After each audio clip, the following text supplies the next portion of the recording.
Okay.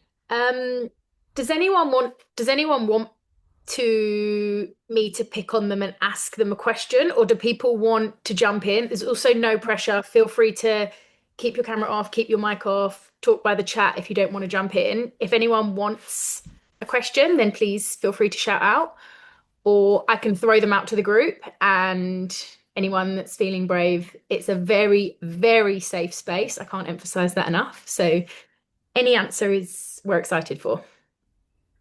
I thought today we could cover some, I'm going to just share my screen, some sort of paper one and two style questions. And then next time we'll do a mock oral exam.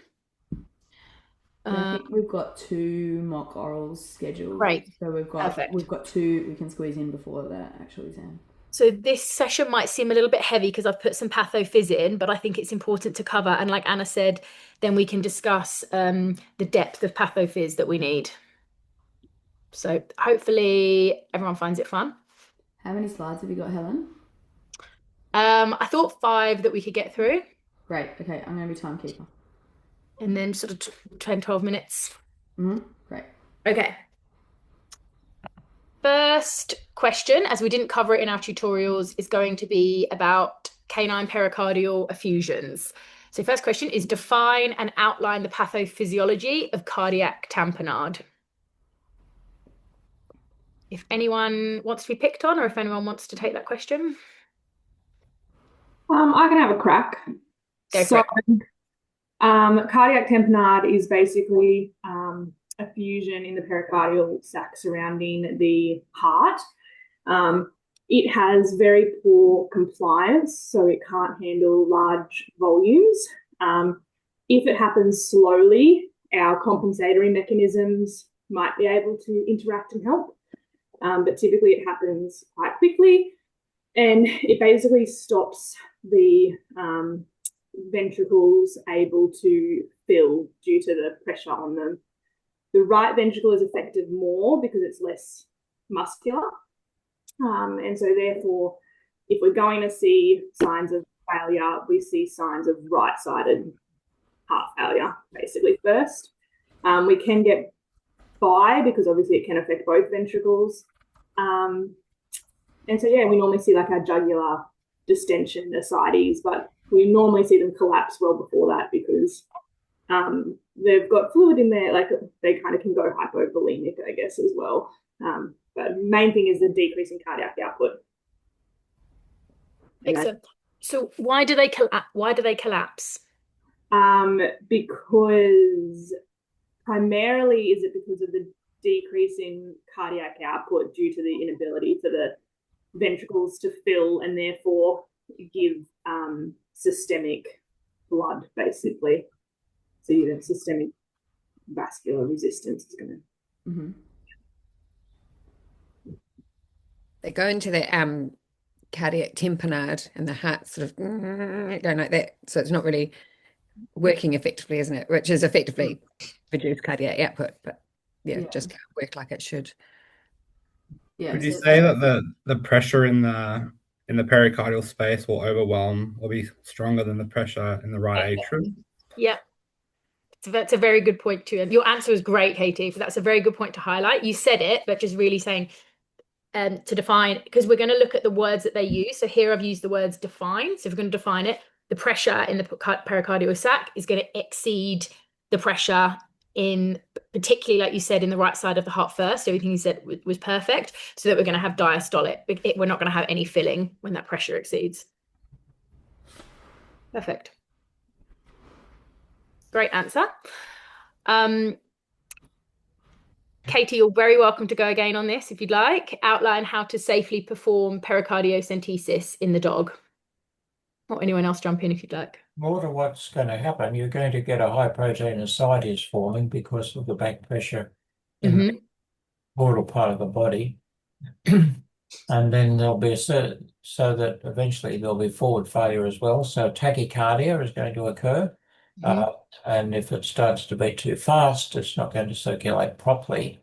So there'll be some cardiac hypoxia occurring, I would imagine. Yeah, that's a great point. I think that would, I'm going to jump in, that's all correct and excellent points, but in the context of this 3-mark question, which is actually a very short question, define and outline the pathophysiology, not the consequences of. So that's kind of the development and immediate kind of impact of tamponade specifically.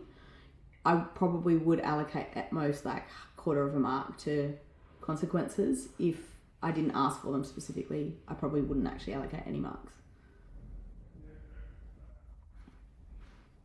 Yeah, good point. Yeah, to read the question. I know everyone says it, but it's so important. It is. And if you have time, read your answer back and see if you would have thought that that was the question that they're asking. Because if you've then listed loads of clinical signs and then you go back and read it and say, okay, define and outline, and you're like, okay, I haven't done that. It might help you go back and add what they've asked. As we're going through, I'm plugging these questions into Claude and just seeing like, what did the question ask? Right? Yeah. Don't give it away. Oh, where am I going?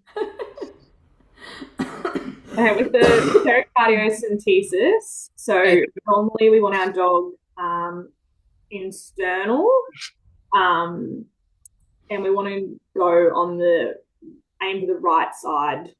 So we want to do a really wide sterile prep of the dog. Perfect. Hopefully the dog will be under some sort of sedation. It doesn't require a full GA, but something to try and stop the dog from moving, ideally. And we aim, I think it's, I always get this wrong. I think it's like the 5th to 7th intercostal space, but we want to try and do it with ultrasound and guided, preferentially.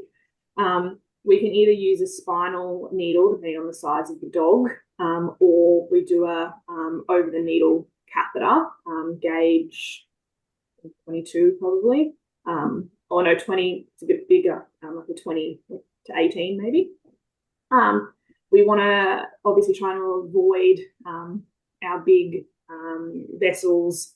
So that's why we go on the right side of the heart. And we want to aim for the opposite elbow. Normally we try to have an ECG on these guys to see if we do hit the myocardium, because we'll get ventricular, premature ventricular complexes if we do that. And we want to let the syringe fill up basically on the pressures alone. And we want the blood to not be clotting. And it should probably be hemorrhagic in a dog. And yeah, complications include if we go into the ventricles, but we should know that because our blood will be very, very, very bright red.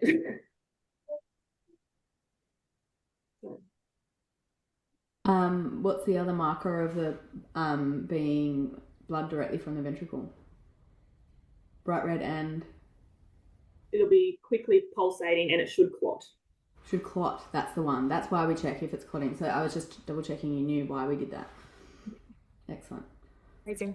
You feel it when you hit the ventricle, just FYI. I've only done it on a cadaver, so I'm like, yeah, right. I haven't actually had to do it in a live dog.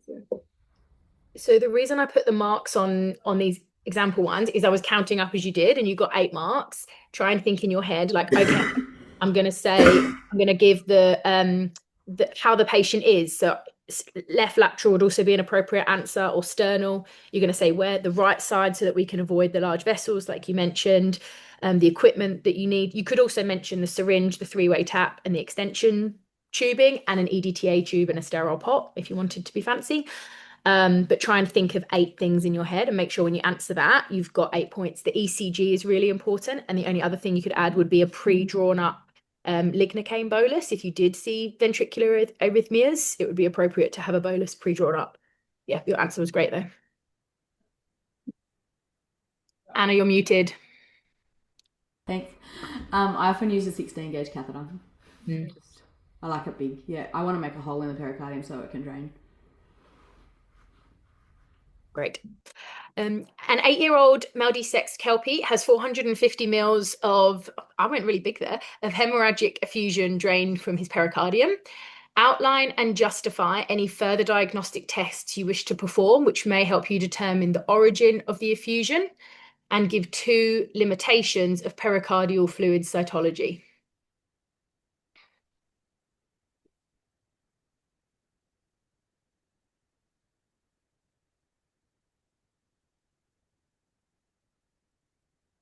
I'm a bit hopeless, but I'm just going to give a bit of a go. I know that I won't hit the 6 marks, but I'm going to Go for it. see. The Malvacex kelpie kind of gets me. I work in oncology, so we see a lot of pericardial effusion from cancer. But yeah, so the first thing that I would do would be a CBC, a biochem, and then maybe a coagulation as well. Just check all the clotting times. Then after we've drained the fluid, I'd want to do a full echocardiogram, just make sure there's nothing. The hemangiosarcomas are typically found in the right atrium or like in the auricle. But we found a free wall hemangio the other day, so a really, really thorough check of the heart would be really important. I guess further to that, maybe like a CT and just fully screening the rest of the body, make sure there's nothing else, like any enlarged lymph nodes or any other cancer. Heart's not necessarily going to be the primary place. Limitations of pericardial fluid cytology, I guess, like if you've got it in the free wall of the heart, you're not necessarily going to be exfoliating a lot of cells. So you're not necessarily going to actually see the cancer cells that you may like that I know I would be looking for. Yeah, I can't think of a second limitation right now. I'm a bit stressed. You did great, Caroline. Love it. So does anyone want to jump in with a second limitation that they might have heard of?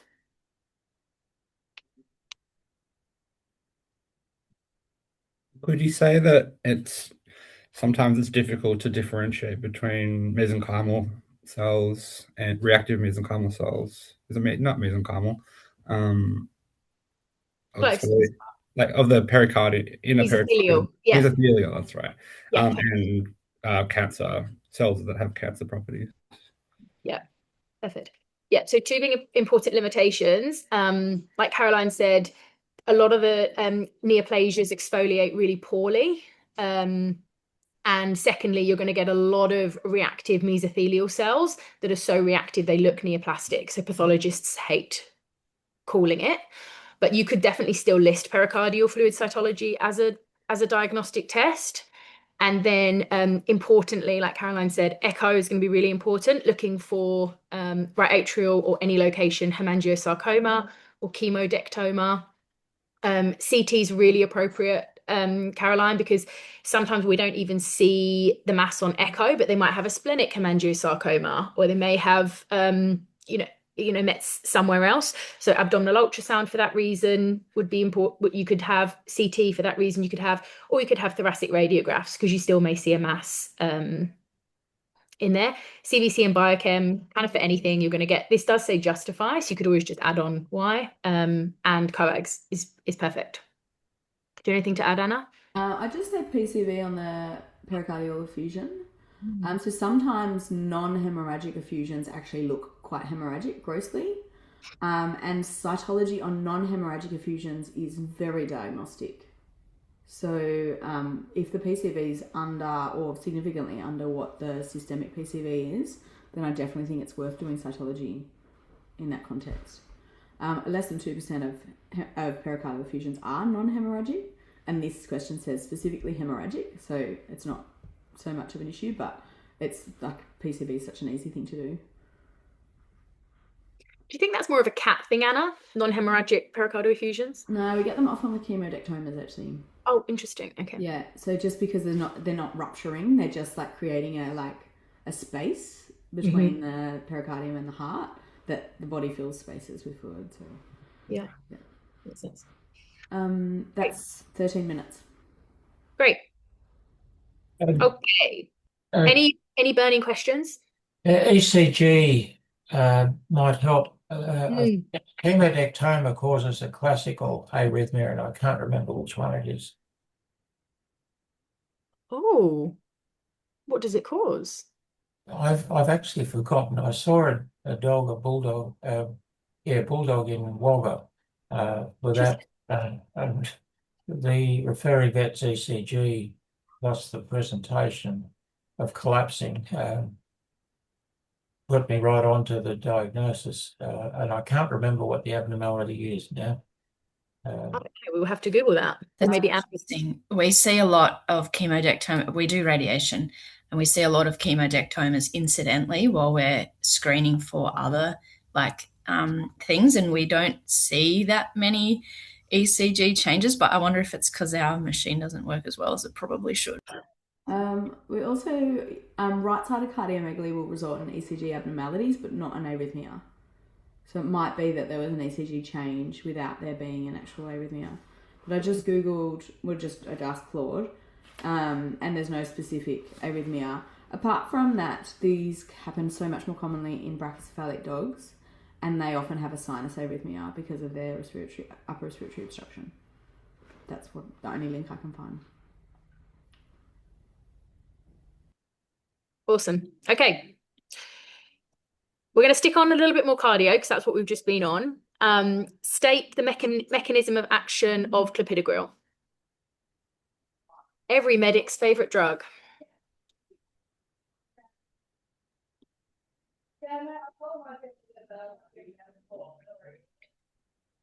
I know that irreversibly binds to P2Y12. Mhm. And the only reason I knew that is because I had to come up with something in my head. And I'm like, okay, we go preschool, grade 2, year 12. So if anyone needs help remembering it, that's a weird way I remember it. I love it. And do you want to give us a bit more than that? Where is that found? Yeah, so it irreversibly binds to that on the platelets. And so it causes basically dysfunction of the platelets. Perfect. So, like Katie said, it binds to P2Y12. If I'm going to interject myself, Anna, I feel like you could answer this in memberships without knowing that receptor name. So if you say it's a platelet inhibitor because it binds to platelets and prevents platelet aggregation, I think you can also get the marks. Or that was perfect though, Katie. It's amazing, yeah. Scholarship answer. Discuss the rationale for the use of clopidogrel in a feline patient with preclinical HCM and one diagnostic criteria for its use. So what I mean by this is, I hope this is obvious, but if that's saying out loud, maybe it's not. It's not a patient in congestive heart failure. It's a patient that's got HCM on echocardiography, but is not in congestive heart failure.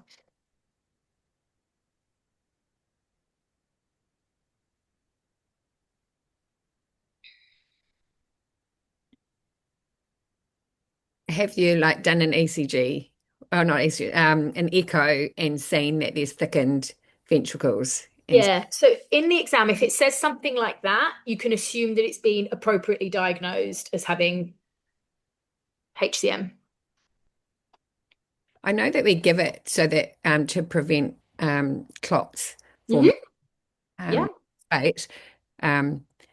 I find it difficult because I have that idea and I generally know, oh, it'd be like that, but then how to actually say it properly to get 3 marks as well.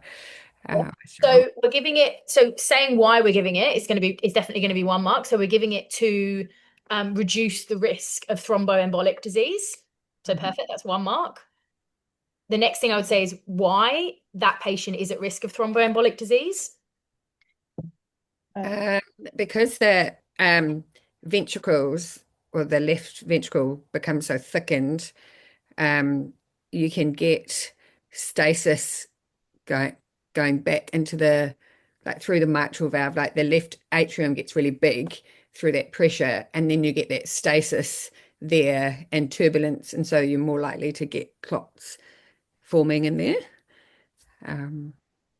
So yeah, and so you're wanting to thin out those clots so they don't go and get wedged in the bifurcation to the back legs, and to prevent fate, I guess. I don't really know what diagnostic criteria would be. Well, you worked that through very well. So you said they're getting a big left atrium, which is going to put them at risk of blood stasis in their left atrium or left auricle. So if we keep going with that train of thought, what might be a diagnostic criteria for which patients we need to use it in? Would it be like seeing smoke within the left atrium?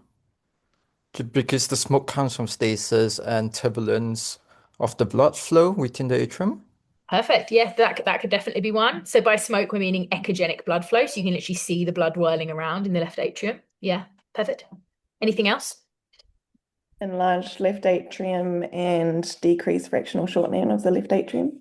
Perfect. Yeah, perfect. So echo findings are going to have large left atrium. So the left atrium greater than 20 millimeters in long axis. So when you literally just put the probe on and get a left atrial measurement greater than 20 millimeters, and reduced left atrium fractional shortening. And what's that inferring when we have reduced fractional shortening of the left atrium? What does that mean? It's the difference between the diastolic volume and the systolic volume in the left atrium. Perfect. Yeah. So reduced function. So instead of contracting like this, it's a little atria that's sitting like this. So it's going to also predispose to stasis. Yeah. Perfect answers. Happy, Anna? Great. Okay. I'm just going to find a plug socket and plug this in. Next question. You are treating a cat with HCM, currently has been on atenolol therapy for 2 years. Current guidelines do not support a strong evidence base for increased survival with cats receiving atenolol in preclinical HCM, and the owner wishes to stop therapy. Justify whether the owner can stop abruptly or if weaning is most appropriate for this patient. So when I say justify, I mean say which one and why? Briefly.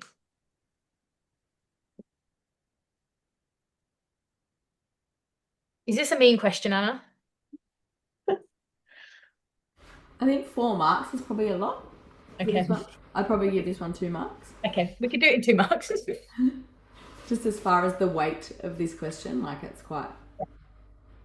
I thought of saying because HCM for atenolol therapy, usually you would give it with SAM, systolic anterior motion of the mitral valve with HCM, but it doesn't really specify saying that the cat has SAM in this case.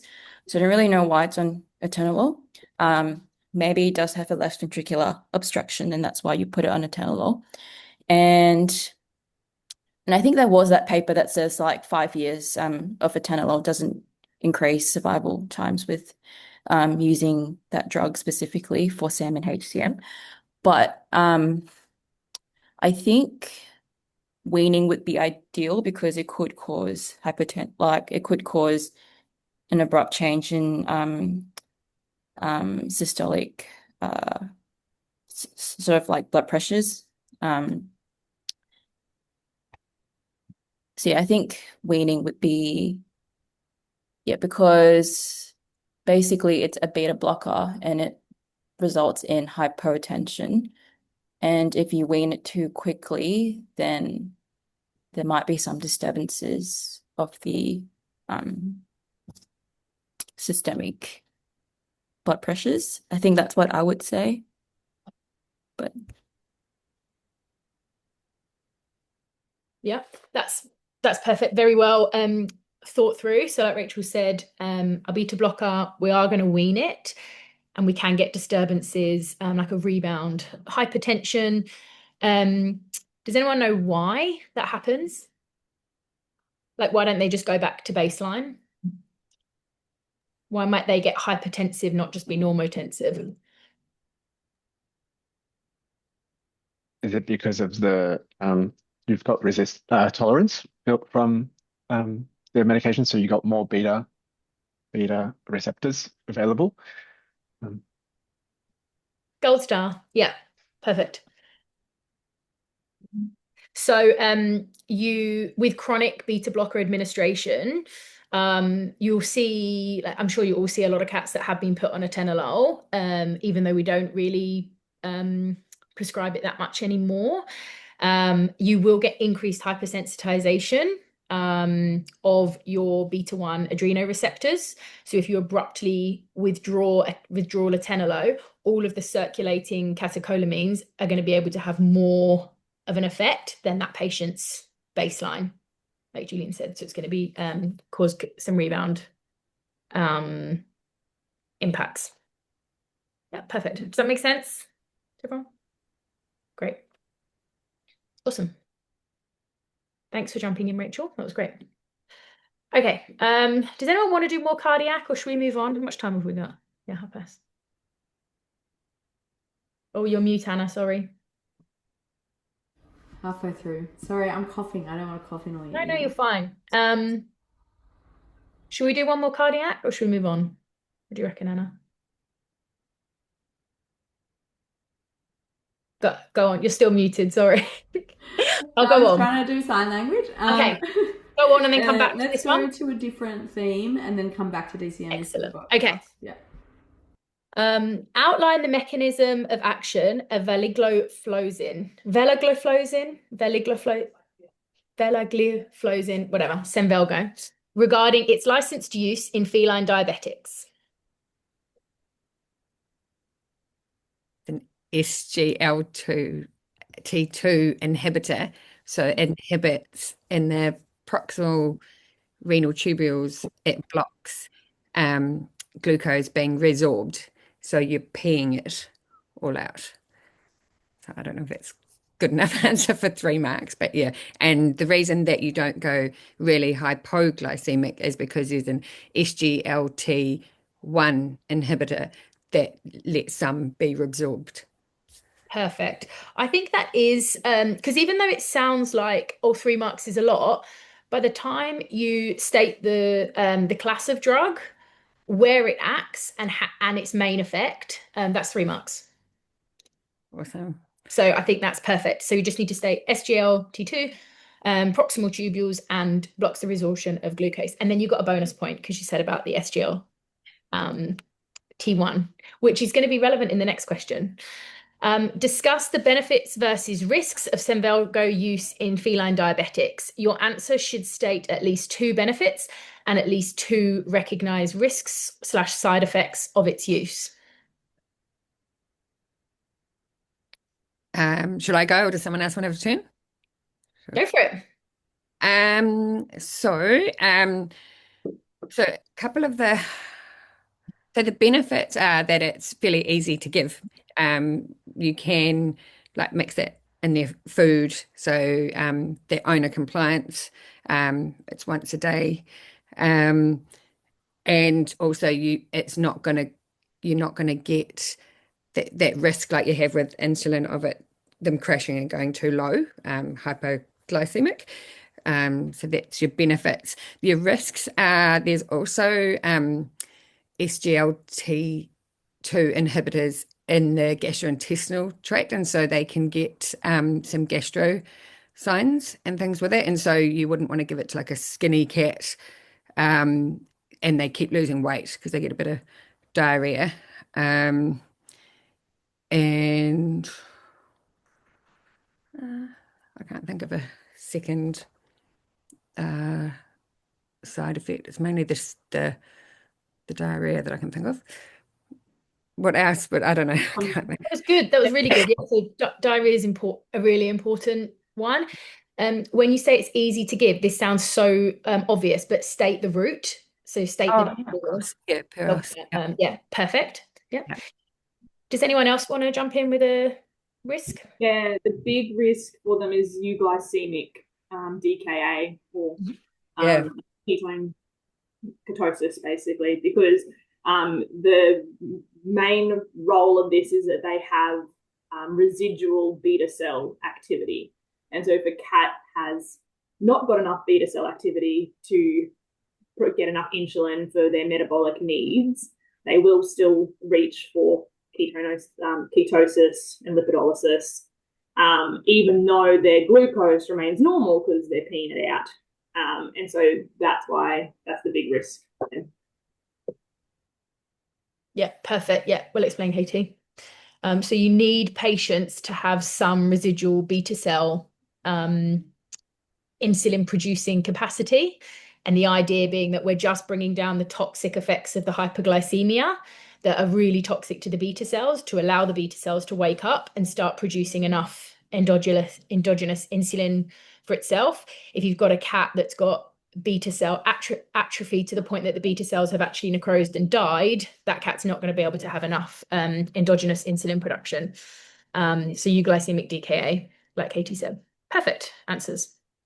And Olivia, your ones were great. So the ease, oral route, the once a day, and like you mentioned with the fact that there are also SGLT receptors in the gut, you do get a little bit of poor glucose absorption through the gut. So you get a little bit of osmotic diarrhea, which is important.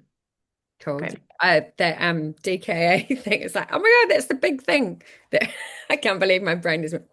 No, it's fine. Well, I think there's a lot of buzz about this at the moment. So I think it would be reasonable to examine, seeing as it's just being licensed. Yeah, it's actually really cool. I've got 2 cats on it and they're amazing because one of the cats, the guy was going to put the cat down. He's like, I'm not injecting the cat. No, I'm not doing that. And I was like, oh, can you just try this? And he did. And the cat's doing amazing. So it's a bit of a game changer. That's really good. Really good. Yeah, perfect. Does anyone have any other benefits or risks they want to talk about? Anything burning you want to say? One of the risks I don't like about it, which is why I don't use it very much, is it's only meant to be in really healthy cats that we can use it. And they're the ones that have a higher chance of remission. And so once you've got them on Selvalgo, they don't have a protocol to wean them off to see if we have a cat that's in remission. So yeah, you can't really put a cat in remission, or if you do it, you're going against what it's been licensed for. Like there's no documented way to wean them off. Yep. Yeah. Interestingly, I don't know if you've seen, some endocrinologists just think we should just keep them on it for the rest of their life because they use it in people with like cardiac myopathies and renal disease and all other diseases. So they're like, well, it might benefit the cat in some other way. But then you're, like you say, you're then committed to giving the cat the med for the rest of its life. It's really interesting to listen to a webinar by the guy who does that diabetes thing, and they're now doing trials where for diabetic dogs, they actually got them on Synvalgo and doing insulin, and they're managing to get the insulin lower and things, even though we know why we're giving it to cats because they've got that reserve, whereas dogs don't of the beta cells, but they're finding really good progress. So like they'll publish that when it's done. But yeah, so it's interesting. There's lots. Awesome. Any burning questions on this topic from anyone that's come up in review? Hi, sorry, I've got my camera in because it's quite noisy in the background, so I've just been off lurking. But with this drug, is there an increased risk of UTIs given that you're essentially making it excrete the glucose more? And is the osmotic diuresis factor going to be higher as well? So I think this is weird, but no, there's no documented increased risk of bacterial UTIs in cats on Semvelgo, which it seems a little bit counterintuitive. But there isn't an increased risk. And also they don't get worse PUPD, which also sounds a little bit counterintuitive, but those things don't seem to matter. If you've heard any of the Boehringer, they love telling the story about humans on this get like fungal urinary tract infections because of like the amount of glucose that they're urinating out, and they're worried about that in cats, but it doesn't seem to be, because cats love getting weird fungal things, don't they? But it doesn't seem to be a risk, a bit counterintuitively. But yeah, really good points though. Okay, that's great. Thank you. Awesome. If we wrote that in the exam, do you think we'd like not get the marks? Because it's kind of like a logical. No, there's no negative marking. So even if you write anything that isn't completely accurate, they're not going to negatively mark you. The only thing is you might not get a point for it. Right. Okay. Because it's not published. Okay. Yeah. What do you think, Hannah? I will just say there's no negative marks, but if, for example, you wrote in your answer, I would give prednisolone and a non-steroidal, like something that is potentially puts a patient at risk, there is room in the marking schemes, because technically you've mentioned the correct drug, but you can't just mention all the drugs. You know what I mean? So there is kind of room in the marking scheme, like, is the answer... does it follow logical, sound, medical, Vive. It doesn't say that, but you know what I mean? Like, we do have a little bit of room to say, okay, well, that's dangerous for the patient. But if you're saying like things like, in theory, there might be increased risk of UTI, that's completely reasonable. I'd probably go, oh, that's interesting. I'm going to look into the evidence of whether that exists. So you're definitely not going to get marked down for something like that. It's only if you're like saying 2 contradictory medications or something like that. Cool. All right, great. Next round. Sorry, we're going heavy on the pathophys. Paper 1's really fun. Discuss the pathophysiology of renal secondary hyperparathyroidism. 6 marks. So again, just remembering, trying to like state 6 things it helps, because obviously you could write this in essay form, or this could be more marks, but if you try and keep it like, okay, I'm just going to state 6 things, that helped me with writing these sort of answers.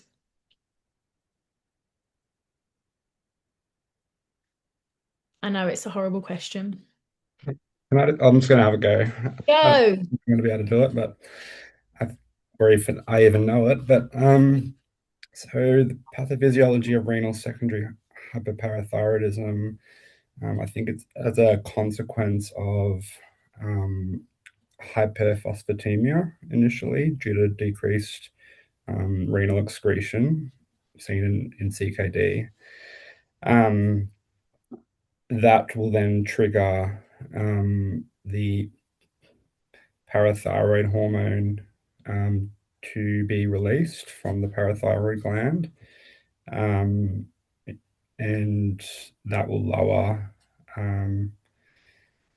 or increase the ionized calcium in the blood, that due to increased bone resorption, and that will attempt to lower the phosphorus as well. Having increased ionized calcium and increased phosphate can lead to sort of metastatic calcification, which can worsen kidney injury and progress CKD. This can also lead to sort of osteoporosis type bones, which can lead to pathological fractures potentially. In young dogs, it could lead to fibrous osteodystrophy. And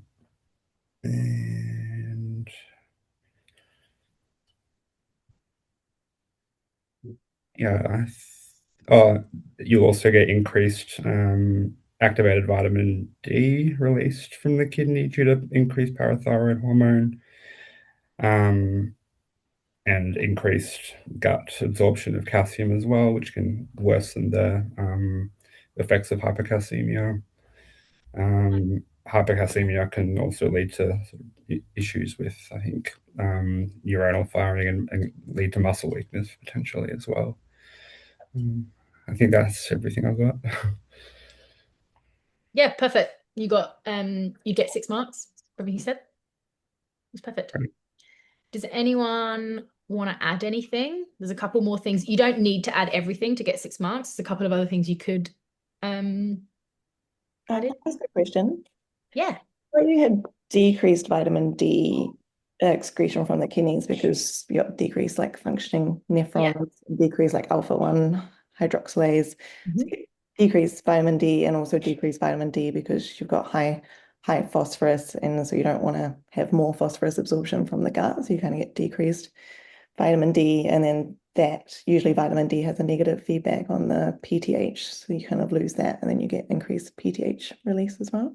Yeah, correct. So at the start, so even though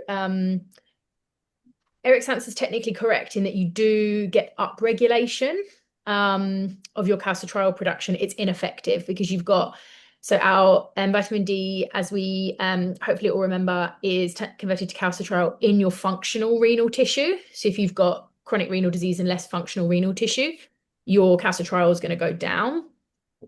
And like you also mentioned, Ingrid, your 1-alpha hydroxylase that converts it is inhibited by hyperphosphatemia. So it's going to go down further. So yeah, great points you could add in.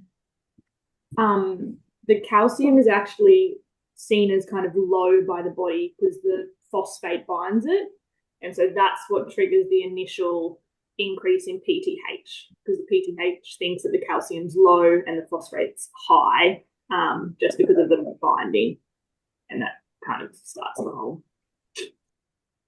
Yeah, perfect. So actually our calcium initially goes low, and we've got a few reasons for it to be low. So like we said, we've got decreased calcitriol activation because we've got decreased functional renal mass. We've got decreased calcitriol because the hyperphosphatemia negatively feedbacks on that activation of vitamin D. And that's going to lead to decreased calcium absorption in the gut. And we've got calcium chelation, like Katie said, which is a great point, with the phosphate. And often those patients will have that high calcium phosphate product, which leads to the soft tissue mineralization, like Eric said. Yeah, great additional points. I'll just add, Eric, I would have given you like 4.5, like that was a pass for that. So I don't want you to feel like you answered wrong or anything. But you did put time into talking about the results of renal secondary hyperparathyroidism in terms of the osteopenia and the increased calcium phosphate product, without linking like increased calcium phosphate product will like impact PTH production and exacerbate, like you didn't link it back into the pathophysiology process, if that makes sense. Yeah. So just when you're answering the question, just make sure like this is relevant because it then feeds back and exacerbates this process or something like that, rather than kind of spending time on the results. You're never going to get marked down for showing that you understand what the impacts of renal secondary hyperparathyroidism are, but you won't have time to do that in every question. Mm-hmm. Okay. Good. Any burning questions on this horrible topic? Do you think they'd ever be likely to ask that, like even more marks, like a 15 Yeah. marker or a 20? Yeah, they could do. Yeah. To be honest. Do you agree, Anna? Like maybe not 15, that's pushing it, but I think that would be a fellowship. Like in a fellowship, I'd expect 15. And I'd expect like FGF23, like which cells in the renal tubule, 1-alpha hydroxylase and all of that. Whereas I wouldn't put marks on any of those, mentioning any of that stuff at a membership level. So I think 6 marks is very appropriate for membership level. great. Okay, everyone happy to move on? How are we doing for time? Okay, great.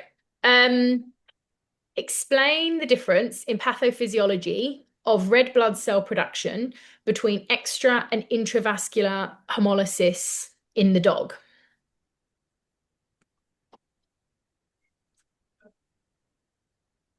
Does anyone love IMHA? I don't know if I made that very clear. I mean an IMHA dog. I actually got into vet because of this, so it's a bit scary that I can't really remember. But extravascular hemolysis from memory occurs in like the spleen and stuff like that. So it's the macrophages and stuff in the spleen. When it's filtering through, it's either because the spleen's taking extra cells than it's supposed to. So it's like found things on the cells that it's targeting, or the cell itself lacks the permeability and whatever to get through the like meshwork within the spleen. So that's how the spleen gets rid of old cells, because the cells don't kind of bend and stuff. Whereas if you have a defect with production of the cell, then it's going to lose that capacity to effectively filter through the spleen. Whereas intravascular hemolysis occurs within the blood vessels and stuff. So you've got like the cells, being broken down. And so you end up with extravascular hemolysis. You get like schistocytes and stuff like that from the spleen attacking the cells. So now I'm getting a bit lost. That's okay. I mean this question, I haven't written this very clearly, but I mean specifically related to immune-mediated hemolytic anemia. Yeah, so you're going to, if it's the cells that are attacking themselves, well, the body that's kind of attacking the cells, then you get the schistocytes with the extravascular because the spleen's sort of trying to get the whatever it is on the cell. I don't know. Now I'm throwing myself off, so I'm going to stop. All right, that's great. Thank you so much. I know it's so easy to get like, I had this track and then I'm going off. So you mentioned perfectly spleen and macrophages. So I think the macrophages would be an important point, that it's through the macrophage phagocytosis. Does anyone else want to jump in on extravascular? What's happening on the cells? There's a couple of things I think you need to mention for some marks. With the intracellular, so you get antibodies binding to the red blood cell antigen, and then you get activation of complement, which causes damage to, like, it causes like channels within the red blood cell, and then that, if you get a lot of complement binding, then you get lysis within the vessels, causing hemoglobinemia and hemoglobinuria. Versus extravascular, you've still got the complement binding, but it doesn't cause, like, it's not a heap of binding that'll cause lysis within. So it's just got damaged red blood cells, which then get broken down by your monocytic, phagocytic system within your spleen. And then you get hyperbilirubinemia and hyperbiliuria, I think. Great. Yeah, that's good. Yeah. Yeah, it's good. Anyone else have anything they want to add? One more mark. So the one more thing that labels the red blood cells in extravascular typically rather than intravascular. So marks them for destruction once they get to the spleen. I would say that there's the binding of IgG and IgM to the red blood cells itself, and then the macrophage recognizes it and partially phagocytes it, causing spherocyte formation. Great. Excellent. Perfect.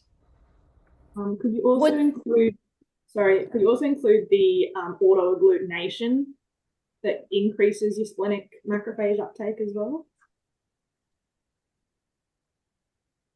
Do you want to respond, Helen? No, you go. So do you know what mediates the autoagglutination? It's the antibody. Exactly. Yeah. So if you've said the red blood cells are coded in IgG or IgM antibodies, you've already essentially said that. So autoagglutination is just antibodies stuck together, because antibodies like to stick together. It's a really weak bond. So as soon as it goes through the spleen, those are actually going to get broken apart on the way through those really narrow capillary beds. So the autoagglutination itself is not one of the things that contributes to hemolysis.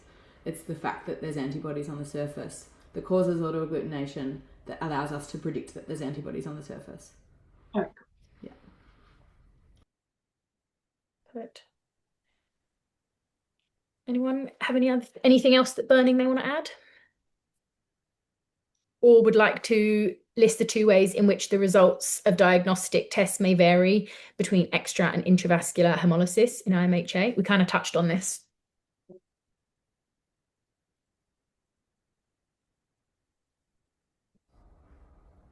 Trying to remember from like humans, and I feel like when I did the human stuff, they said you get higher bilirubin in intravascular hemolysis, but then there's also the actual like blood report looking at the MCV. Oh no, hang on, that's with anemia. Yeah, I think you get higher bilirubin with intravascular versus extravascular. So often actually we see it the other way around. We see really high bilirubin with extravascular. So really icteric serum and icteric patient with extravascular. Once that bilirubin has been, the liver's conjugating capacity of the bilirubin has been overwhelmed. And then, so if your serum is more icteric or yellow for extravascular, what's the biggest difference that we can see in intravascular? It's hemoglobinemia, so red pigment in your serum. Perfect. Yeah. So hemoglobinemia and hemoglobinuria. Yeah, perfect. That don't see as typically. And obviously this isn't black and white. Patients don't always just fit neatly in one box. But typically you can get hemoglobinemia and urea, so that red serum and that horrible red or brown urine. And that's like we touched on with intravascular, just to recap, is extravascular, very antibody, particularly IgG mediated, going to attach to red blood cells, and then the splenic and hepatic macrophages, they can recognize that little FC on the IgG and partially phagocytose them, leading to spherocyte formation. With intravascular, you do have some IgM antibodies, but you also have complement system activation. So you have these little membrane attack complexes, which are these little proteins that bind to the surface of red blood cells, and they physically puncture holes and lyse the red blood cells, allowing the hemoglobin to leak out of the red blood cells freely, leading to the hemoglobinemia. Great. Anyone have anything else they want to add? I think that's good. I will just say that question needed to have immune mediated in it. Yeah, it did. It was a much bigger question with it when you looked at other mechanisms of process. Yeah, that's a really good point. That's completely my bad. It wouldn't be confusing like that in the exam. It would. Well, but that's why you have to have a big panel of examiners, because it's really easy to write a question that, like, I know what I mean. So yeah, just bear that in mind. You won't. It would be clear. It will be clearer. Yeah. Does anyone know why we care whether it's extra or intravascular hemolysis when we're going to immunosuppress them anyway? Has anyone seen some intravascular hemolysis cases? Is it because of prognosis and severity of the disease? Like with intravascular, I think it's more prognosis is more, it's poorer and more guarded as well. And I think they would need more multiple transfusions, and most often they don't turn out well and they die, I think. Yep, correct. Yeah. So obviously there's a lot of overlap in every patient's, it's variable, but yeah, you're completely right in that. Just to warn owners, they can be very acute. You know, you can get IMHAs that are kind of grumbling along for a week or two and then you diagnose them. A lot of the intravasculars are really acute, really severe. With very severe associated systemic inflammation. So all of the kind of like SIRS and ARDS that we see with systemic inflammatory response are more common in intravascular as well. Yeah, that's a good point. And will make the thromboembolic diseases and everything else worse. Yeah. We've got one quick last one. We've got a few minutes left. If anyone wants to give the last question a go, explain how IMHA can lead to AKI, acute kidney injury. I'll have a go. I think you just mentioned a couple of them. So thromboembolic disease. So the kidney is quite prone to hypoxia anyway. And then if you've got fewer red blood cells, then you're also going to be, in a hypoxic state. If it's intravascular, then the hemoglobin can actually scavenge nitrous oxide. So then you don't have your dilation of the afferent arterioles. So then you can get even more hypoxic injury. I think then would they also be looking for immune deposits in the filtration barrier, which can then cause further inflammation. I'm sure there's a few other ones. That's perfect. You just need 3. So that was perfect. Also accept that bilirubin as a pigment is damaging to the nephrons. Can have that as well. So hemoglobin and bilirubin. So I guess whether it's intra or extravascular. So kind of hypoxic direct damage, and then the systemic inflammation would be like 3 categories. That was really well answered. Yeah, really well answered. Yeah, so to recap, hypoxia because they've got no red blood cells, so they're physically not delivering enough oxygen. Hypoxia if they get infarcts and little thromboemboli to their kidneys. Direct toxins like bilirubin and hemoglobin, and what was our 4th one? Oh, systemic inflammation, of course. Wonderful. I think she also mentioned the immune complex, which I also had written down, and that was the one I wasn't quite sure about if it did do that immune complex on your glomerular. So I'd just love to know if that's actually one or not, because I had it written as well. Yeah, how acute is that process? Because obviously it's something we study with immune disease, but pretty acute. Yeah, that'll happen really quickly. So immune complexes just take up space, right? Particularly IgM. Does anyone know what IgM looks like? It's a pentameric immunoglobulin. So there's 5 IgG looking VY things all stuck together. It's just an absolutely huge molecule. And if that's getting into your glomerulus, it's going to plug up your glomerulus, and we know that that glomerulus forms the blood flow to that entire nephron. So if you get congestion there, even you're going to get inflammation, you're going to get swelling, and then you're going to get loss of that nephron. So it can be really quite quick. In the last minute, can I take over, Helen? Yeah. Can I ask, did anybody see a question pop up and get a wave of absolute panic in this session? I love that nobody's responding. A little bit. With the immune mediated stuff, still getting my head around the intra and extravascular stuff. Yep. Yeah. Yeah, I didn't know the calcium pathophys very well. I don't think so. That scared me. Yeah. So your anxiety will potentially reduce your exam performance by 30%. You're going to see questions, you're going to open the paper and go, that's not my thing. Sorry about my language. It's not my area. Like, I don't know how to answer this, and you're going to get this wave of panic. And if you let your body ride that wave of panic, that's going to be much more detrimental than if you just go, I have a way of calming myself down, and I have a system, I have DAMIT, I have all of the other systems, I have basic pathophysiology of that organ. There are some marks that I can get out of this, and it won't be a waste of time if you can get out of that panic state. Has everybody got a really quick, switch your brain back into out of panic mode mechanism, strategy? Anna, can you share yours that you taught me? Because I love it. I love it.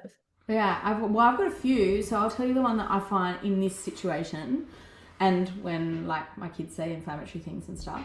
But I just sit with my feet flat on the floor, and I see something and I get that wave, and I take a really deep breath in. Sometimes I close my eyes, and particularly if it's my kids. So a really deep breath in, and as I breathe out, I picture roots growing out the bottom of my feet into the ground. And it is very grounding, and it's almost instantly soothing. I'm going to make you all do it feet flat on the ground. Sit up straight. I know you feel like an idiot doing it, but when you're in an exam, don't let that panic take over. Don't ride the wave. Just recognize it, see it. Deep breath in, ready? Breathe out slowly.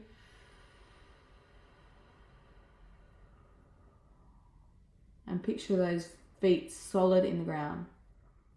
It's really quick. It's one breath. When you breathe out against a little bit of resistance, so if you can just kind of close your throat a little bit or through your lips, it increases positive pressure in your thorax, which activates your vagal nerve, drops your heart rate, decreases your blood pressure. Instant physiologic response. You just de-stressed yourself in one breath. And the roots are just an extra thing. So that's a really quick thing that you can do just to regroup and not let that anxiety impact your exam performance. I think that's my biggest fear of seeing quite a big mark question and just going, I don't know. Yeah. And then that ruining my mindset for the questions I do actually know. And it will throw you for the rest of the exam if you let it. It's really I blew my first fellowships round because of a glomerulopathy question. And I was like, oh, well, that's over. I just didn't manage it well, and I've got better strategies now. So yeah, hopefully they work for you guys. And you can definitely come back to your questions. So if you see one that's awful, don't spend an hour on it. Go and see one that you do like, and hopefully there's some that you like. Go to them and then come back at the end to the one that looks awful. Yeah. And just put stuff down on paper. You might grab a couple of marks. You've got enough logic that you're not going to write down, non-steroidals and prednisolone and stuff. You're not going to lose marks by putting down what you know. Awesome. Thank you. Good luck, everybody. Good luck, everyone. Thanks, Helen. Thanks, Anna. That was really helpful. Appreciate it. Yeah. Thank you. We'll see you in 2 weeks for an oral exam practice. Thank you. Good luck, Bye, everyone. See ya. Good luck.